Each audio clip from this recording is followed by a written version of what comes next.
ఉత్తరాంధ్ర ఆరాధ్య దైవంగా నిలిచిన సింహాచలం శ్రీ వారాహి లక్ష్మీ నృసింహస్వామి వారి దేవస్థానంలో నిత్య కళ్యాణం భక్తి శ్రద్ధలతో అత్యంత వైభవంగా నిర్వహించారు.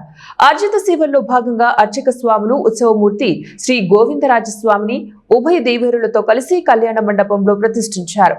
వేదోక్త పద్ధతిలో కార్యక్రమాలు ప్రారంభమై విశ్వక్సేన ఆధరణ పునీహావచనంతో స్వామివారి కృపా కటాక్షాలు అభిలాషించారు. అనంతరం భక్తుల గోత్రనామాలతో సంకల్పం చెప్పి కంకణ ధారణ, నూతన యజ్ఞోపవీత సమర్పణ, జీలకర్ర బెల్లం, మాంగళ్య ధారణ, తలంబ్రాల కార్యక్రమాలు సాంప్రదాయబద్ధంగా నిర్వహించారు. మంగళ శాసనాలతో కళ్యాణోత్సవం ముగిసిన తర్వాత భక్తులకు వేద ఆశీర్వచనాలు, శేష వస్త్రాలు, స్వామివారి ప్రసాదం అందజేశారు.